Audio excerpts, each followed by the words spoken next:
তবে নাই একই কম্বলের ভিতরে থেকেছি, একই বিছানার ভিতরে থেকেছি, আপনারে ছেড়ে যাই নাই।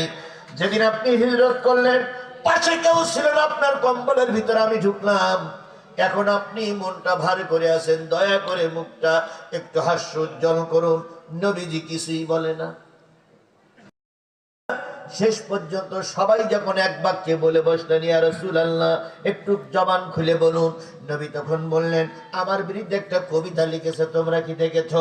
তখন কিছু কিছু সাহাবী বলেন, ইয়া রাসূলুল্লাহ দেখেছি, কিন্তু আপনার মনটা খারাপ হবে বলে আমরা কিছুই বলতে পারি না, আপনি দয়া করে আমাদের একটা উপদেশ দেন। নবীজি বললেন, না না, এখন কোনো ক্যাসাল করা যাবে না, এখন কোনো মারামারি করা যাবে না, কারণ দিন দিন ইসলাম এগিয়ে যাচ্ছে। কথাটা বুঝে নিয়েন, বলো। এখন কোনো মারামারি ক্যাসাল করা যাবে না, দিন দিন ইসলাম কি করছে? এখন মারামারি ক্যাসাল করলে আমাদেরই ক্ষতি, আমাদেরই লস। এই জন্য ধৈর্য ধারণ করাটা মঙ্গলের লক্ষণ। এখন কোনো ক্যাসাল করা যাবে না। পিছন থেকে একজন লোক দাঁড়িয়ে বলেন, ইয়া রাসূলুল্লাহ ক্যাসাল আপনার করা লাগবে না, যুদ্ধ আপনার করা লাগবে না, শুধু আমাকে একটু অনুমতি দেন। আগামীকাল ফজরের সূর্য ওঠার আগে আমি কাব ইবনে আশরাফের কাল্লা কেটে আপনার কাছে জমা দেব। নবীজি বললেন, তুমি সামনে এসো। লোকটি সামনে আসলেন।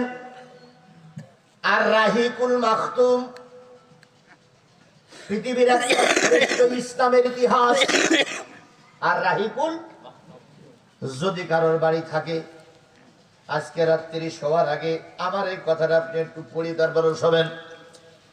ওখানে সূচিপত্রে কাব ইবনে আশরাফ হত্যা সূচিটি আর লেখা আছে, ওই পৃষ্ঠায় যাবেন। এই কাব ইবনে আশরাফ কালকে সূর্য ওঠার আগে আমি আপনার কাল্লা এনে দেব। নবীজি বললেন, বড় বড় সাহাবীদেরকে যখন আমি অনুমতি দিচ্ছি না, তুমি একজন গরিব মানুষ, তুমি কি পারবা? তোমার পরনের কাপড় ভালো না, মাথায় তেল নাই, তুমি কি করে পারবা?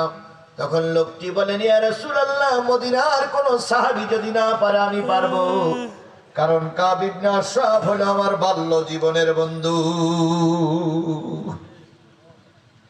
একসঙ্গে পথে খেলাধুলো করেছি, একসঙ্গে খেজুর বাগানে গিয়েছি, খেজুর খুঁটেছি, একসঙ্গে মিছিল মিটিং করেছি, একসঙ্গে কুতুকুতু খেলেছি, একসময় ঘুরে বেড়াইছি, ঘোড়দৌড় করেছি।